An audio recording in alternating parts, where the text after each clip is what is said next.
Durante la tribulación venidera, el Señor se vindicará contra la fortaleza más antigua de la rebelión humana. La rebelión está en nuestra sangre. Emana de la naturaleza pecaminosa heredada, que guerra contra el Espíritu en aquellos que han nacido de nuevo por la fe en Jesucristo. Para aquellos que solo tienen una sola naturaleza, el deseo de rebelarse surge naturalmente, casi sin lucha de la conciencia humana, que es la única resistencia que los incrédulos tienen contra esta tentación interna universal. En cierto modo, este es el espíritu de Babilonia. Hoy estudiaremos el origen de la fortaleza más antigua de la rebelión humana y anticiparemos su destrucción final.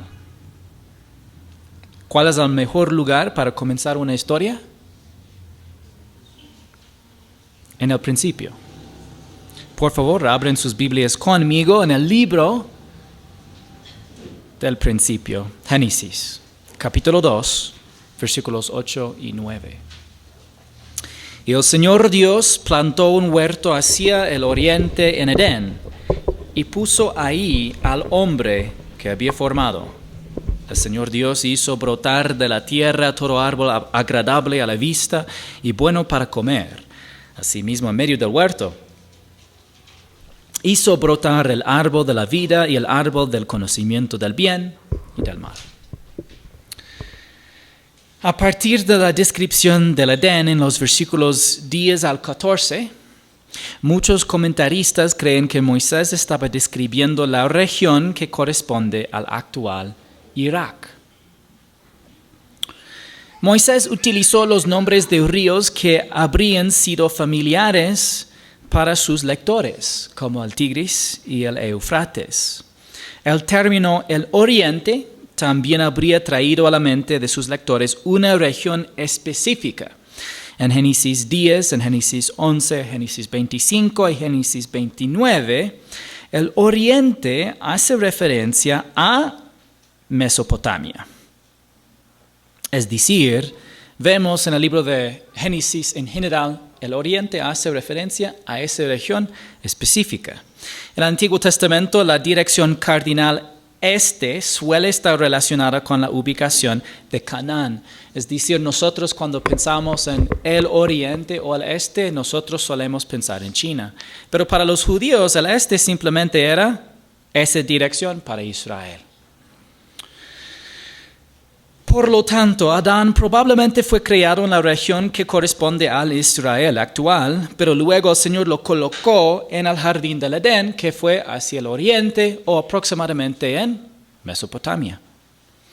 El mismo lugar fue posteriormente llamado Babel. Cuando la mujer vio que el árbol era bueno para comer y que era agradable a los ojos y que era deseable para alcanzar sabiduría, tomó de su fruto y comió. También dio a su marido que estaba con ella y él comió. Aunque no poseía una naturaleza pecaminosa, Eva fue tentada por la pasión de la carne, porque era bueno para comer, la pasión de los ojos, porque era agradable a los ojos, y la arrogancia de la vida, porque era deseable para alcanzar sabiduría. Eva fue engañada por Satanás. Adán desobedeció a Dios a sabiendas. El primero fue un pecado de ignorancia, el segundo fue un pecado de conocimiento.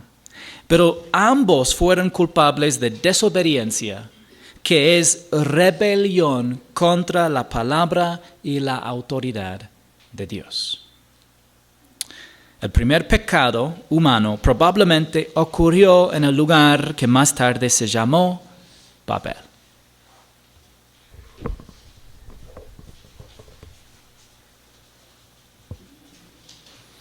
¿Cuál fue el resultado del pecado?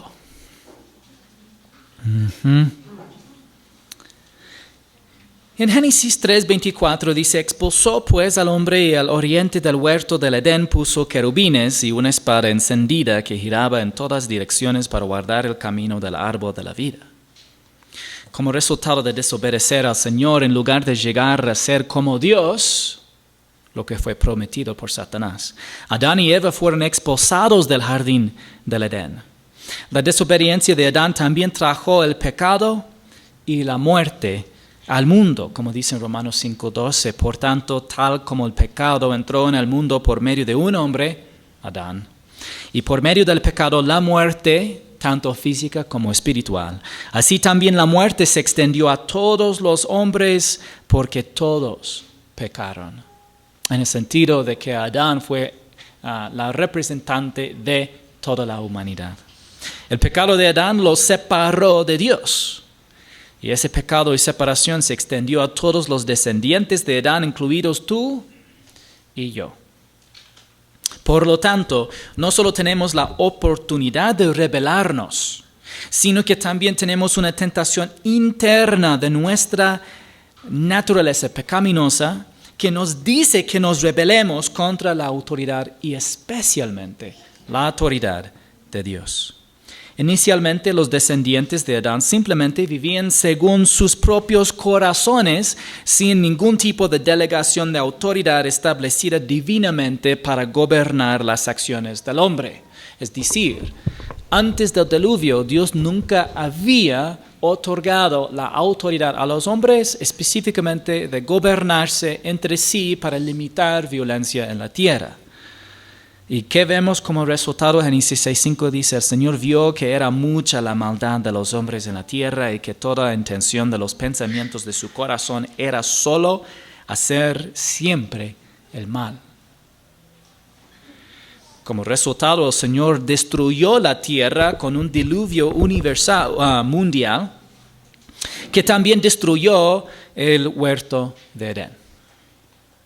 Y si desea estudiar la inmensa evidencia del diluvio mundial, un ministerio llamado Respuestas en Génesis tiene numerosos artículos escritos por expertos en varios campos que brindan explicaciones creíbles.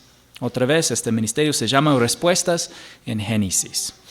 Después del diluvio, los 3 hijos de Noé y sus esposas comenzaron a repoblar la tierra. Vemos en Génesis 9:1, y Dios bendijo a Noé y a sus hijos, y les dijo, sean fecundos y multiplíquense, y llenen la tierra. La experiencia de la humanidad en el huerto de Edén, tanto también como al mundo después de la caída del hombre antes del diluvio, demostró que la voluntad del Señor es siempre lo mejor. También demostró que Él no nos dice lo que es mejor para Él. Él nos dice lo que es mejor para nosotros, lo cual también le trae gloria. Sin embargo, la naturaleza pecaminosa se rebela contra la voluntad y el plan de Dios. En lugar de obedecer a Dios, ¿qué hicieron los bisnietos de Noé? Leemos en Génesis 11:1 y 2, toda la tierra hablaba la misma lengua y las mismas palabras.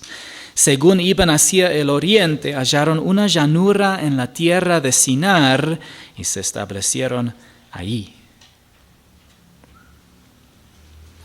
El arca se sentó en las montañas de Ararat, una región montañosa situada al noreste del actual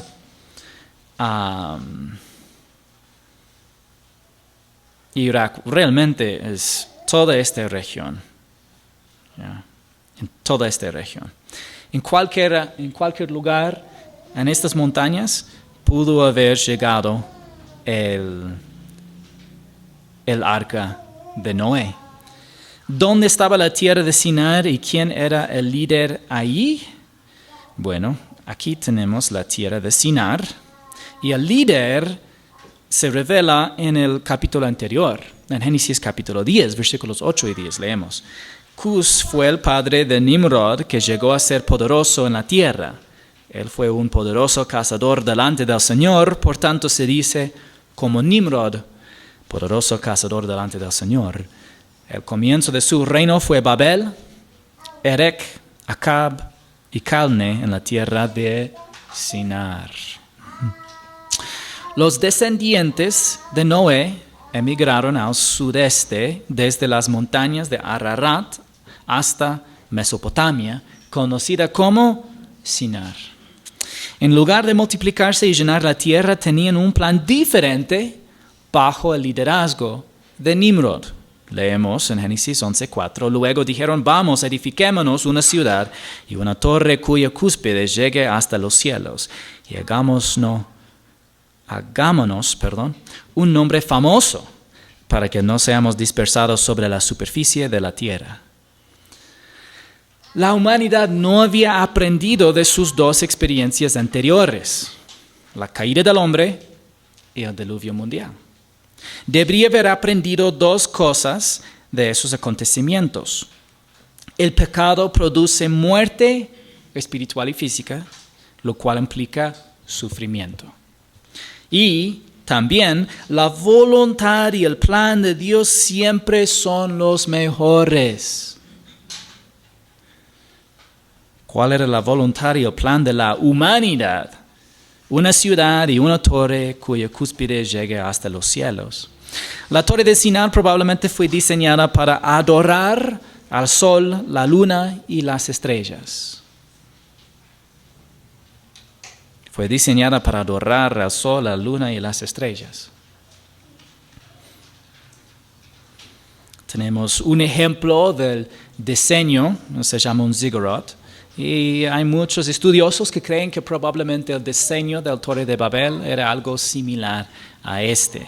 Tenemos muchos documentos pseudo-históricos que no son de verdad necesariamente muy confiables, que también describen la torre en una forma similar de que era bien ancho. De hecho, no era solamente muy alto, sino para alcanzar una muy grande altura, tenía que ser bastante alto por los materiales que ocuparon en su construcción. Aunque de verdad nosotros no sabemos exactamente cómo fue el diseño de esta dicha torre.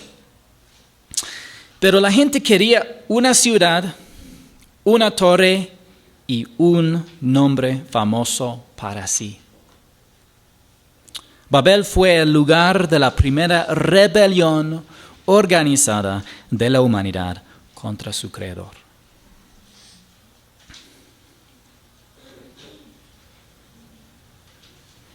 Recuerdo que cuando era niño y veía películas sobre la ciudad de Nueva York, el tamaño y la grandeza de la ciudad llamaban mi atención.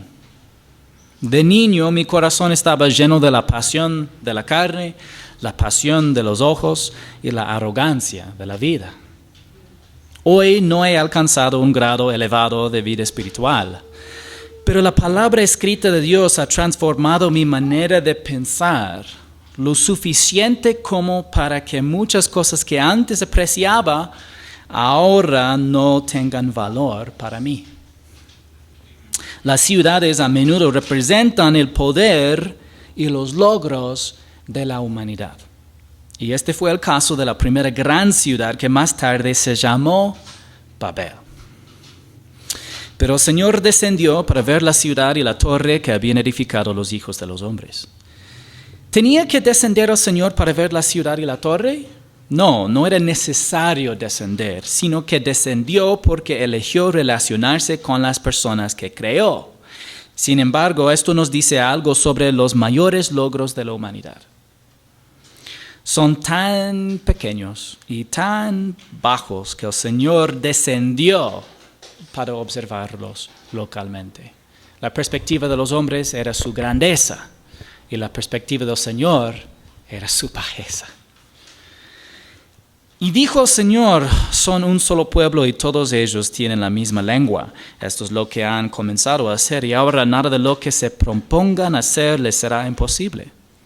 A ver, ¿estaba el Señor diciendo que era posible que los humanos se convirtieran en dioses? No. Eso contradeciría verdades axiomáticas y fundamentales de la palabra de Dios y declaraciones claras del Señor mismo. En contexto, ¿el pueblo estaba haciendo algo bueno o algo malo? Algo malo. Por lo tanto, el Señor sabía que el pueblo haría todo lo malo que imaginaría tal como lo habían hecho sus antepasados antes del diluvio. La lección general de la historia es esta: la humanidad se une para el mal más que para el bien. Y el Señor no quiso dejar que ellos hacen toda la maldad que estaban imaginando. Bajemos y confundamos ahí su lengua, para que ninguno entienda el lenguaje del otro. Así el Señor los dispersó desde ahí sobre la superficie de toda la tierra y dejaron de edificar la ciudad. Por eso la ciudad fue llamada Babel, porque ahí el Señor confundió la lengua de toda la tierra, y de ahí el Señor los dispersó sobre la superficie de toda la tierra. Observe que el Señor habló en primera persona plural. ¿Quiénes estaban hablando? El Padre, el Hijo y el Espíritu Santo. ¿Qué significa Babel? Bueno, en hebreo la palabra Babel significa confusión. Pero en acadio la palabra Babel significa la puerta de Dios. Es claro que para Moisés el punto en el fin del nombre Babel es confusión. Sin embargo, es posible que la idea original de la torre por los hombres fuera una manera de alcanzar el cielo mediante el esfuerzo humano o de alcanzar la deidad. Desde la caída de Adán y Eva, la humanidad ha buscado regresar al Edén sin Dios. En lugar del Edén, crearon una forma maligna de gobierno humano centrada en la rebelión contra su Creador. Según los textos extra bíblicos como Flavio Josefo, dicen que Nimrod era un dictador muy represivo y malo.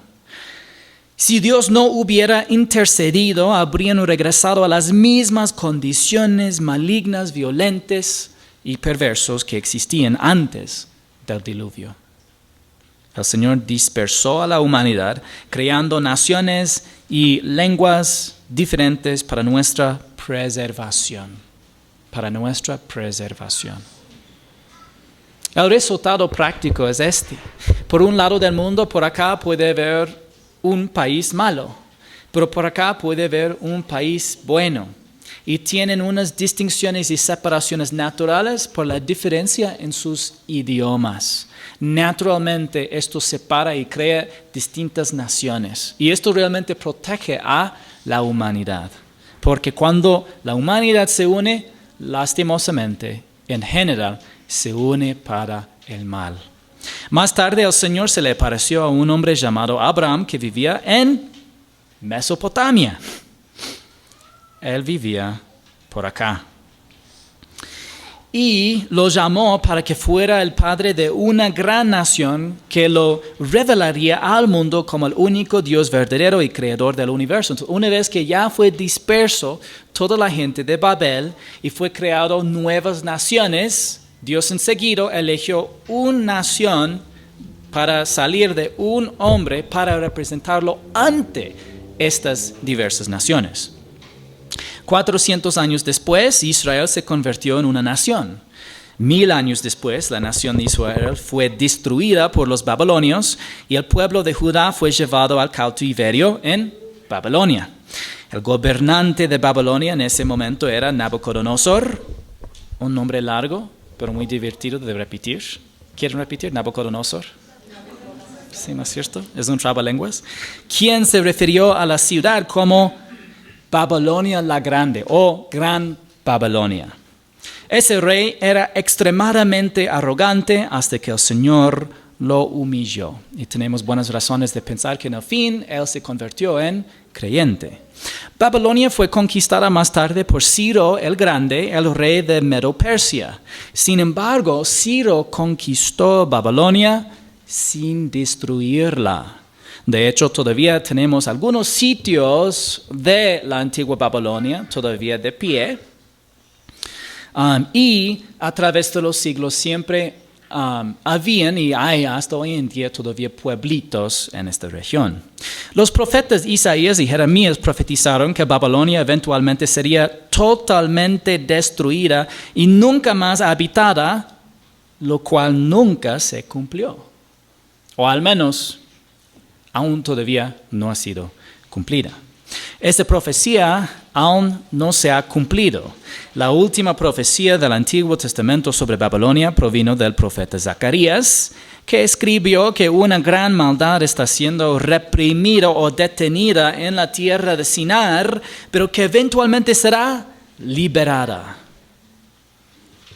En el Nuevo Testamento, aparte del libro de Apocalipsis, las únicas referencias de Babilonia provienen de Pedro, que visitó a la comunidad judía que vivía ahí. Si bien menciona Mesopotamia, especialmente en contextos históricos, cuando está hablando, por ejemplo, Esteban acerca de la vida de Abraham. Sin embargo, hablando de algunas interacciones o personas en el pueblo de Babilonia, solamente encontramos en 1 de Pedro 5:13. La que está en Babilonia, elegida juntamente con ustedes, los saluda, y también mi hijo Marcos. Ahora, algunos estudiosos de la Biblia creen que Babilonia es una referencia velada a Roma. Pero hay buenas razones para creer que Pedro visitó la comunidad judía en Babilonia antes de ir finalmente a Roma. ¿Y por qué creeríamos esto? Porque ¿quién fue el apóstol a los judíos? Pedro. ¿Ya? Y había una comunidad grande de judíos en Babilonia. Incluso es la razón que tenemos el Talmud babilónico. ¿Y por qué? Había un pueblo grande de judíos en Babilonia. Si él era el apóstol a los judíos, tiene bastante razón que él iría a los judíos que vivían en Babilonia antes del fin de su vida, cuando regresó y vino a Roma, en el fin donde murió. Puede que nos ayude a considerar algo de geografía básica. Entonces, Mesopotamia se refiere a toda la tierra entre los dos ríos, Tigris y Éufrates. Entonces, podemos ver en general, esa es Mesopotamia. Y Sinar es la parte del sur de Mesopotamia. ¿Ya? Y Babilonia y Babel son palabras sinónimas que se refieren al lugar donde se construyó la primera gran ciudad después del diluvio mundial. Y es aquí. Ahora, esto nos lleva al libro de Apocalipsis. Juan vio a un ángel que dijo algo curioso. Apocalipsis 14. Entonces pueden abrir sus Biblias conmigo ahora en Apocalipsis. Saltamos de Génesis a Apocalipsis, el primer libro y el último. Apocalipsis 14:8. Lo siguió otro ángel, el segundo, diciendo: cayó la gran Babilonia, la que ha hecho beber a todas las naciones del vino de la pasión de su inmoralidad. Para un judío, gran Babilonia, ¿a qué se referiría? A la Babilonia, pues. ¿Ya? Muchos maestros te van a decir que Babilonia no significa Babilonia, sino significa Roma. Pero un judío nunca pensaría en Roma si le diga Babilonia.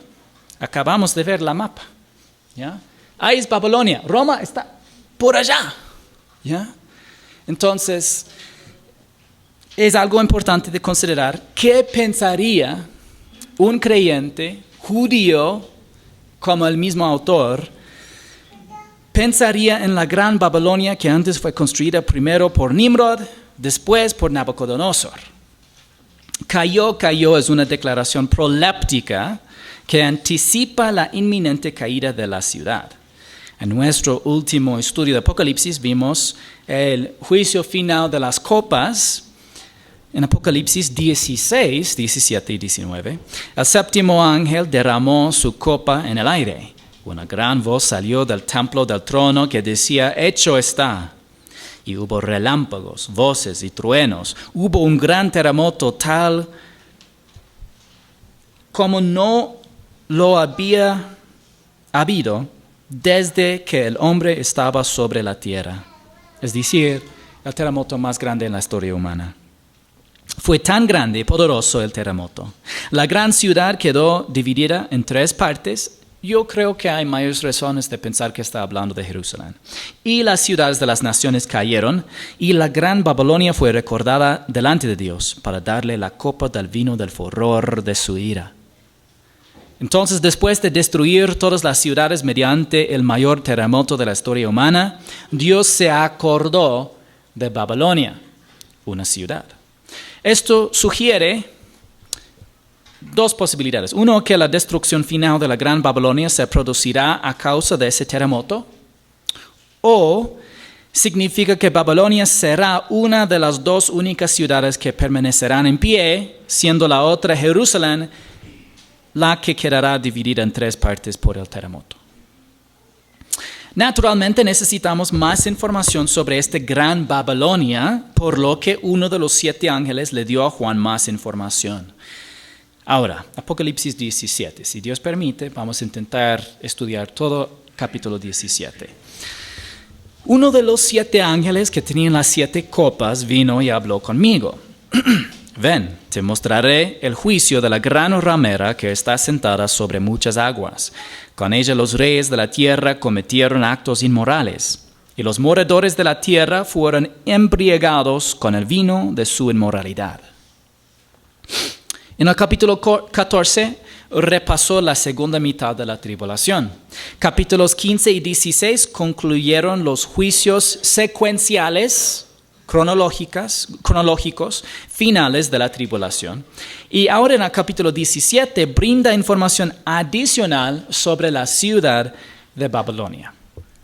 Al igual que los ángeles que ayudaron a Daniel a entender las visiones que él recibió, uno de los 7 ángeles ayudó a Juan a entender las referencias anteriores a Babilonia en los capítulos 14 y 16.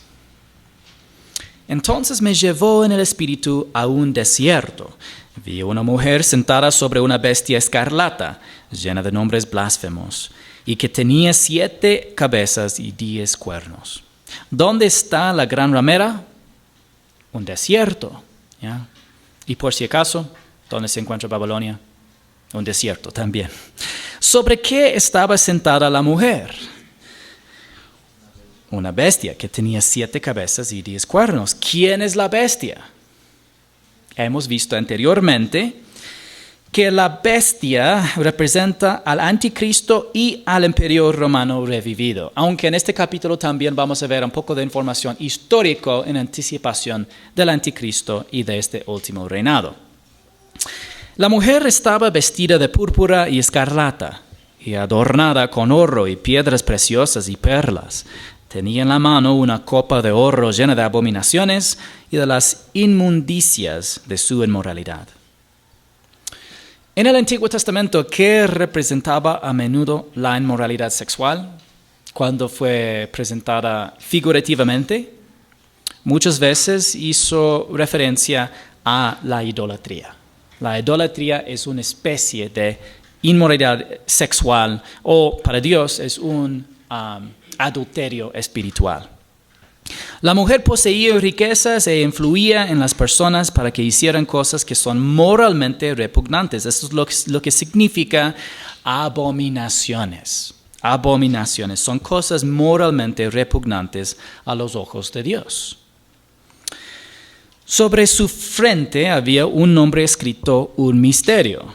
Babilonia la Grande, la madre de las rameras y de las abominaciones de la tierra. Esta es una buena traducción. Hay algunas traducciones de este versículo que dice un nombre escrito,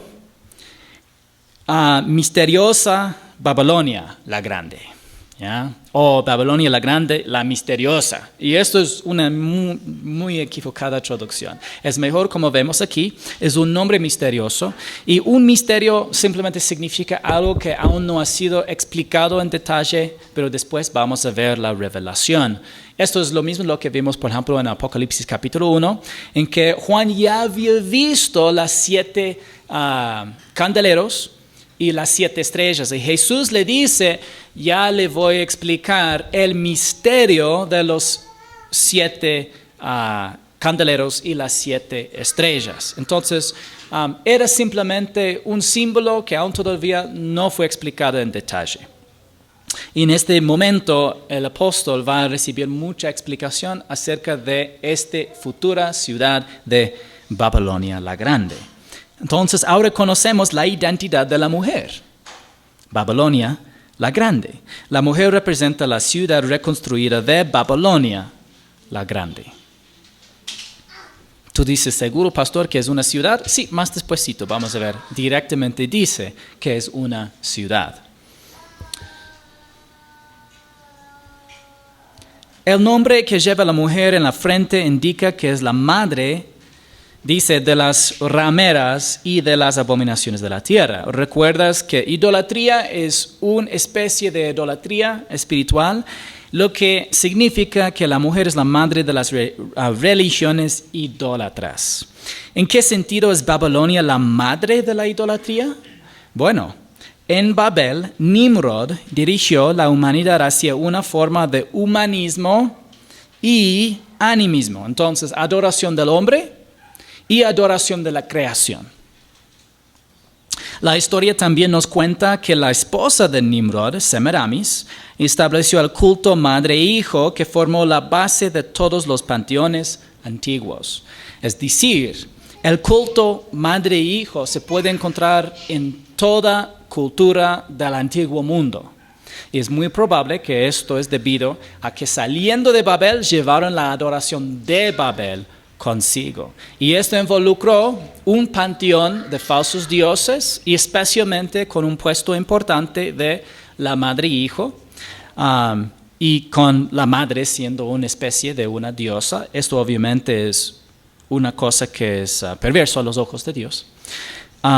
Y también una adoración del sol, luna y estrellas. Entonces vemos este patrón en todo el mundo. Babel fue la madre del antiguo panteísmo, un grupo de dioses.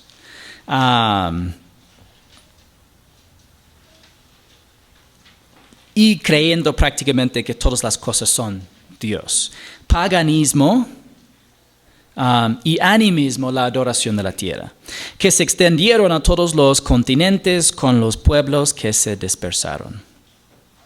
Panteísmo, prácticamente todas las cosas en algún sentido. Has escuchado que Dios es en todo y de hecho todo es parte de Dios. Mentira. ¿Ya? Dios está en todas partes y Dios creó todas las cosas, pero Dios es distinto de su creación. Eso es la realidad. Paganismo, la idea de que hay múltiples diferentes dioses. Y el animismo, el concepto de que el sol es un ser consciente que debería ser adorado como el aire, el viento o el agua. Esos son conceptos que eran extendidos desde Babel hasta todos los continentes donde dispersaron la gente. Babilonia es la madre del catolicismo, tiene el culto hijo-madre, la adoración de María como la diosa.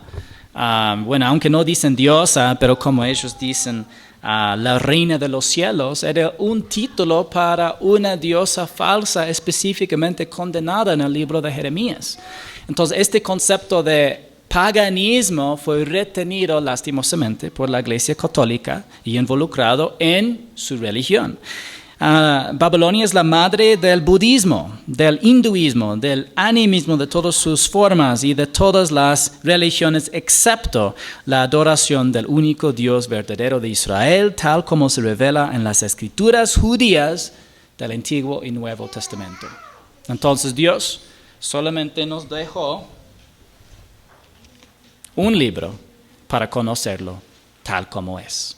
No hay otros, no hay otros.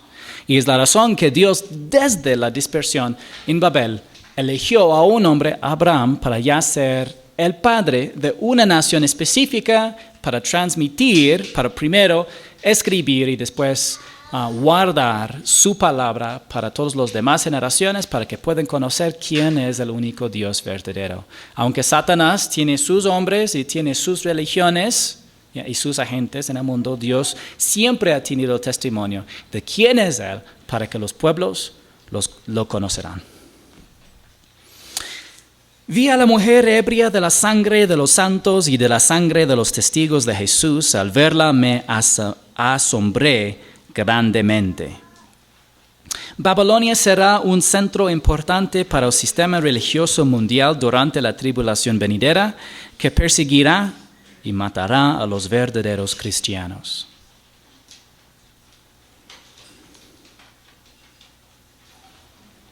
Esa religión mundial probablemente será ecuménica. Tú dices, ¿qué es ecuménica? Ecuménica quiere decir la unión de muchas diferentes creencias o religiones en una sola. Probablemente presentará un resurgimiento del gnosticismo antiguo y propondrá la deidad universal de hombres y mujeres. Es decir, que en el fin van a intentar decir que el hombre es prácticamente un Dios que puede alcanzar la deidad y merece adoración. Entonces el anticristo convertirá ese sistema en una especie de monoteísmo en el que el mundo lo adorará ahora solo a él. Debido a que Babilonia no será destruida hasta después del juicio de la séptima copa, Babilonia probablemente patrocinará el sistema económico y religioso final del anticristo con la marca de la bestia. Tú dices, pero no es la mujer, no realmente son sinónimos entonces el anticristo, su reinado y Babilonia. El pasaje directamente dice que no. Vamos a leerlo. Y el ángel me dijo, ¿por qué te has asombrado? Yo te diré el misterio de la mujer y de la bestia que la lleva, la que tiene las 7 cabezas y los 10 cuernos. La bestia que viste era y ya no existe, y está para subir del abismo y ir a la destrucción. Los moradores de la tierra, cuyos nombres no se han escrito en el libro de la vida desde la fundación del mundo, se asombrarán al ver la bestia que era y ya no existe, pero que vendrá.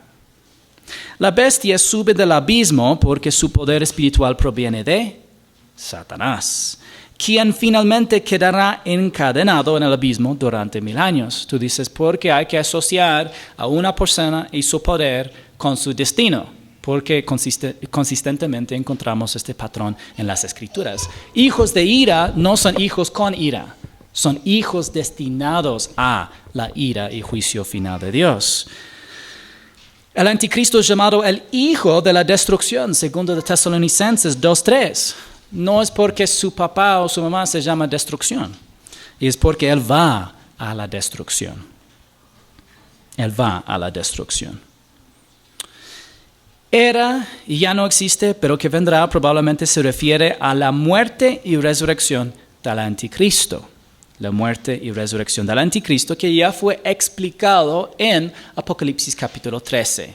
Hay chance de que también está pensando en el sentido de la destrucción y resurgimiento de la Roma revivida en el tiempo de la tribulación, pero vemos ya más énfasis para el hombre. Pero todavía vamos a ver una explicación acerca de la historia de estos pueblos y poderes que en el fin van a manifestarse en la Roma revivida y la persona del anticristo.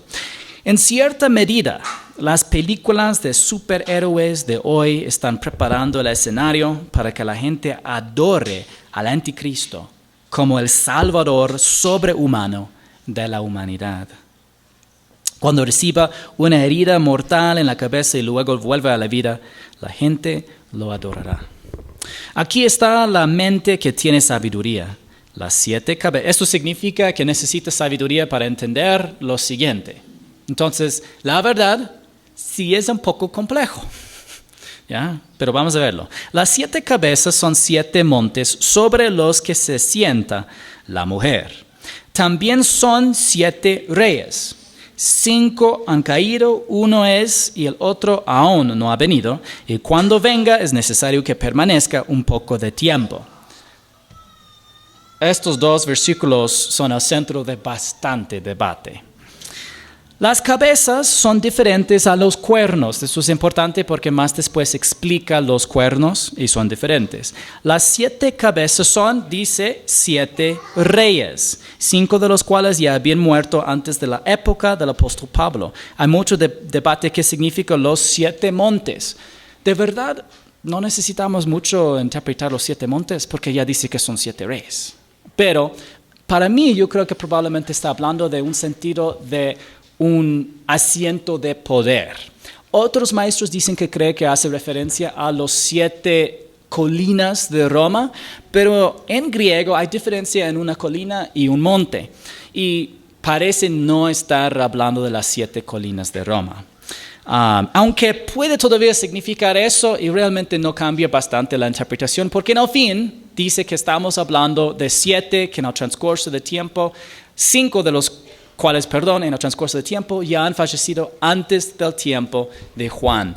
Pero yo creo que de decir que habla de Roma ya hace que tenemos que sacar 5 identidades de diferentes Césares y no sabemos quiénes son porque no son destacadas en las Escrituras. Es más probable que estamos hablando de 7 asientos de poder, son 7 reyes y de los cuales sería un poco más fácil para Juan y nosotros identificar. Sin embargo, de verdad no sabemos precisamente quiénes son, pero vamos a ver algunas ideas en un momento.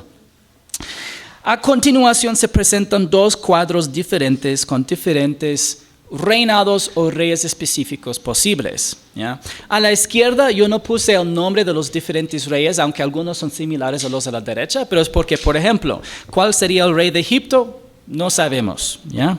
Bueno, podemos decir Faraón, podemos decir Ramsés, pero de verdad, Faraón solamente significa rey, ¿ya? En Egipto, entonces no sabemos quién sería. Asiria tampoco estamos seguros, Nimrod mismo era el fundador de Asiria, como también Babilonia. Persia sabemos quién era, Grecia también. Roma, aunque no está destacado en las Escrituras, sabemos históricamente qué pasó con el pueblo judío. Yo prefiero la tabla a la derecha, pero también la tabla a la izquierda es muy popular. En el fin de verdad yo no sé quiénes son, porque no está mencionado aquí en Apocalipsis capítulo 17. Bueno, hay buenas razones para pensar que Nabucodonosor, Ciro, Alejandro, Ptolomeo, Antíoco, al menos son los 5 reyes que precedieron el tiempo de Juan. ¿Y por qué prefiero estos 5? Porque todos estos 5 son destacados en el libro de Daniel. Y hemos ya visto cuánta materia que comparte Apocalipsis y Daniel. Esta es la razón que prefiero esa tabla. Sin embargo, de verdad no sé quiénes fueran, porque no vemos aquí el ángel nombrando específicamente a los 5 reyes ya pasados a Juan. De decir que Tito es el emperador específico destacado para este tiempo de Roma es una posibilidad. Otros creen que es Nerón, no sabemos de verdad quién era. Pero el otro aún no ha venido, sabemos seguro quién es. Y es el imperio romano revivido con el anticristo a su cabeza. Esto es seguro. Y la bestia que era y que ya no existe es el 8º rey y es uno de los 7 y va a la destrucción. Entonces el anticristo es parte de la 7ª cabeza que representa al imperio romano revivido, pero también lidera el gran imperio mundial final durante la segunda mitad de la tribulación. Los 10 cuernos que viste son 10 reyes. Entonces, por si acaso, aquí versículos 9 al 11, vimos brevemente, ya una explicación muy breve, pero que requeriría muchas horas de estudio. No sé cuántas horas pasé estudiando estos diferentes reinados para sacar esta conclusión abreviada. Sin embargo, todavía yo creo que no podemos ser tan dogmáticos, sino acerca del último. Sabemos de que la penúltima seguro es Roma, aunque no estamos absolutamente seguros cuál rey en Roma. Pero al menos el último sabemos que es la Roma revivida y la bestia que es el anticristo. Los 10 cuernos que viste son 10 reyes que todavía no han recibido reino, pero que por una hora reciben autoridad como reyes con la bestia. Yo sé que esto causa confusión. Entonces, los 10 cuernos no son las mismas como los 10 cabezas. Son distintos. Porque aquí dice, son 10 reyes que aún todavía no tienen poder. En cambio, lo que vemos de las 7 cabezas, vemos de que 5 ya han fallecido. Obviamente, estamos hablando de cabezas pasadas, ahora estamos hablando de cuernos futuros.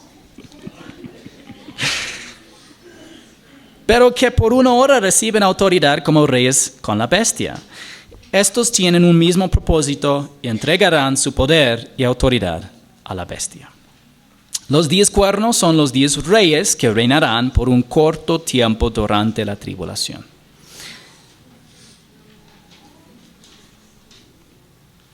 Ellos pelearán contra el Cordero, pero el Cordero los vencerá, porque Él es Señor de señores y Rey de reyes, y los que están con Él son llamados, escogidos y fieles. Finalmente, los reyes de la tierra harán guerra contra Jesucristo en su segunda venida, pero Él los vencerá. ¿Quiénes vendrán con Él? Los llamados, escogidos y fieles, es decir, creyentes en Cristo. Los creyentes de todas las épocas regresarán con Jesucristo desde el cielo en su segunda venida y compartirán su victoria. También el ángel me dijo, las aguas que viste donde se sienta la ramera son pueblos, multitudes, naciones y lenguas. Es decir, que la ciudad reconstruida de Babilonia afectará a personas de todo el mundo. Y los 10 cuernos que viste la bestia odiarán a la ramera y la dejarán desolada y desnuda y comerán sus carnes y la quemarán con fuego. Porque Dios ha puesto en sus corazones el ejecutar su propósito, que tengan ellos un propósito unánime y den su reino a la bestia hasta que las palabras de Dios se cumplan. Entonces aquí claramente vemos una distinción entre la bestia con sus reyes y la mujer, la gran ramera. Entonces, ¿por qué los reyes aliados con el anticristo odiarán la ciudad reconstruida de Babilonia? No lo sabemos, de verdad, el texto no nos dice. Pero es probable que odian el poder y la influencia de la ciudad. Aunque el anticristo tendrá un control político y económico casi completo durante la segunda mitad de la tribulación, todavía habrá facciones distintas que eventualmente lucharán entre sí justo antes de la segunda venida de Jesucristo. Es decir, en última instancia, los mayores intentos de la humanidad por crear una utopía fracasarán. Sin la intervención divina, el mundo nunca conocerá una paz duradera. La mujer que viste es la gran ciudad que reina sobre los reyes de la tierra. Es la gran ciudad. Ustedes dicen, pastor, ¿por qué estás enfatizando esto tanto? Porque lastimosamente tenemos una tradición en las iglesias protestantes a base de la Reforma, en que en general se ve que la mujer tiene que solamente ser, en capítulo 17, un sistema religioso mundial y no una ciudad. Y la razón es porque está ligada directamente a Roma. De hecho, está visto prácticamente que no hay distinción. Incluso yo vi un comentario en que dijo que no hay distinción entre la mujer y la bestia. Aunque el pasaje dice que la mujer es una ciudad y dice que hay una distinción porque dice que la bestia destruye a la ciudad. Directamente lo dice. Imagínese de ver 2 hombres peleando y dice, no, son uno solo. Yeah. Lo que vemos aquí son distintas facciones peleando entre sí, llegando al fin del tiempo de la futura tribulación. Ahora, si ellos van a trabajar juntos, en armonía durante parte de la tribulación, especialmente cuando el anticristo está consolidando su poder. Pero vemos que en el fin, justo antes o en el comienzo de la campaña militar de Armagedón, que destruirá a la ciudad de Babilonia. Babilonia no será meramente un sistema religioso y económico, será una ciudad literal. Así como Dios predijo el restablecimiento de una nación judía, Él ha predicho la reconstrucción del tercer templo judío en Jerusalén y la reconstrucción de la ciudad de Babilonia. La razón que muchos eruditos bíblicos ahora han vuelto a la posición premilenario y también pretribulacional es el hecho de que existe hoy en día el país de Israel. Antes de la formación de Israel en el Medio Oriente, había muy pocos maestros que estaban dispuestos de arriesgar sus carreras en decir, Dios cumplirá literalmente todas sus promesas a Israel y habrá restablecida la nación de Israel en el Medio Oriente, en su tierra ancestral. Y cuando cumplió, se vio que tuvieron la razón. ¿Realmente ellos tenían esa razón? Porque aquí está escrito en toda la Biblia, ¿ya?, de que Dios iba a hacer eso. Pero muchos eruditos y maestros decían, no, Israel tiene que ser un concepto espiritual y alegórico. Más bien la iglesia es Israel. Lo mismo está sucediendo y pasando con Babilonia. Dicen que más bien solamente un sistema religioso, y específicamente romano, es Babilonia. Porque no creen que habrá ni un país, mucho menos una ciudad en el Medio Oriente que va a tener control y poder económico que afectará a todo el mundo, en sentido político, religioso y en parte sentido, aunque no es enfatizada por el militar. Realmente vemos bíblicamente que reconstruirá la ciudad de Babilonia en esa tierra, incluso para cumplir Jeremías capítulos 50 y 51 y Isaías 13. Si no habrá una reconstrucción de esta ciudad, entonces no puede cumplir exactamente tal lo que está escrito, pero sabemos que se cumplirá. La historia ha demostrado que Dios es fiel y verdadero, y podemos anticipar plenamente que esta predicción también se hará realidad. El espíritu de Babilonia es la rebelión contra el Señor. ¿Qué ha hecho el Señor para revertir los desastrosos resultados de la rebelión de la humanidad? Bueno, primero se hizo hombre y rescató a la humanidad mediante un acto de obediencia, como dicen Romanos 5, 18 y 19. Así pues, tal como por una transgresión resultó la condenación de todos los hombres, así también por un acto de justicia resultó la justificación de vida para todos los hombres. Porque así como por la desobediencia de un hombre los muchos fueron constituidos pecadores, así también por la obediencia de uno los muchos serán constituidos justos.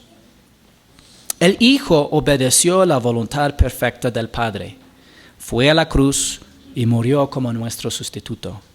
Necesitamos una justicia que no poseemos para poder entrar en la presencia de Dios. Dios nos ofrece acreditarnos esa justicia gratuitamente a través de algo llamado justificación.